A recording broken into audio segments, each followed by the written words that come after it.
Hey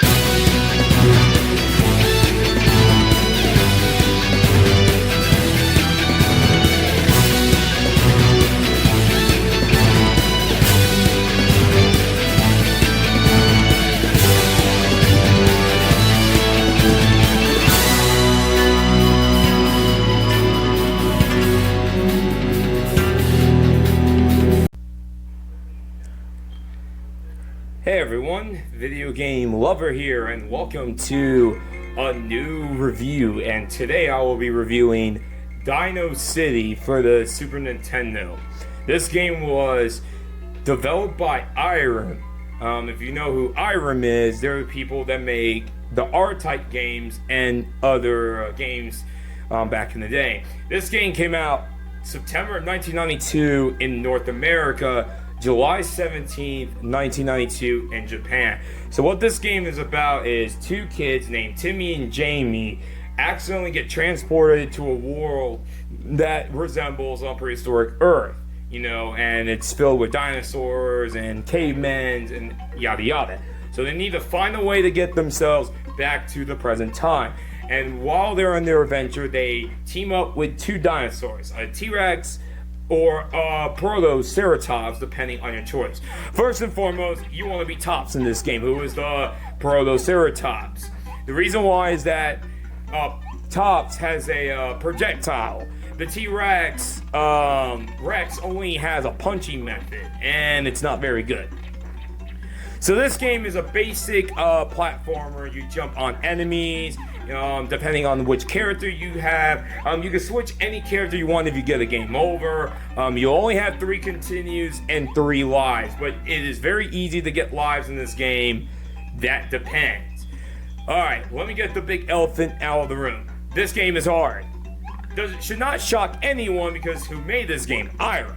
Irem is known to making tough games, and this one is one of them. Now, it's not super hard, it's not unbeatable, but it's hard. Let me explain why. You see those 3 hearts?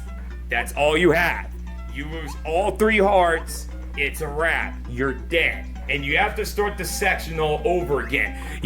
Now, the good news is, if you get a game over, you just start the section all over again. You don't have to do the whole level all over again. But it's a little bit tricky to know that you only have just 3 lives, and you got to make sure to get more lives. And also, you have a time limit, and it's a little strict, so you gotta be on the pace. If not, time's up. But this game is really, really tricky. You'll be very surprised. It's so easy to die in this game because of how the enemies are placed, and you can just get hit so easy. But nonetheless, this is still a really good game. The controls are very spot on for a platformer, and there's your first death in the video. But the controls are very well responsive. Graphically, for an early Super Nintendo game, looks really, really colorful. Has some really nice colors to it. The animations are good. And to top it all off, the music is fantastic. I love the music in this game. It just has that cutesy feel of it, and it's really, really good. It's a really good soundtrack for the Super Nintendo, one I would recommend listening to. This game actually has multiplayer. I'm actually kind of wondering how the multiplayer works in this game. But yeah, this game actually does have 2 players.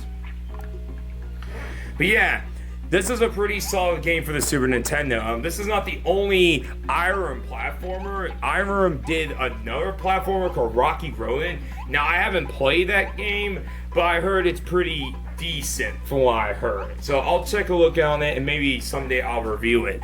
But this game is also not too expensive. I was able to get my copy for about, I think, $11 or $12. So, but one last thing I want to mention is that horrendous box art. I mean, have you seen the box art? It's just that typical 90s American-ish box art, and it looks nothing, and the characters in the box art look nothing like what they look like in the actual game. And as you can see, I'm getting my ass beat. But yeah, there's only 6 stages. I actually forgot to mention that. There's only 6 stages in the game, so it's not really of a long game, but what makes it long, it's pretty damn tough. So, but yeah, Dino City for the Super Nintendo, a really solid platformer for the Super Nintendo, but be warned, this one's a pretty challenging one. Alright guys, that's the end for this review. This is Videogamelover58. I'll catch you guys on my next review. Peace.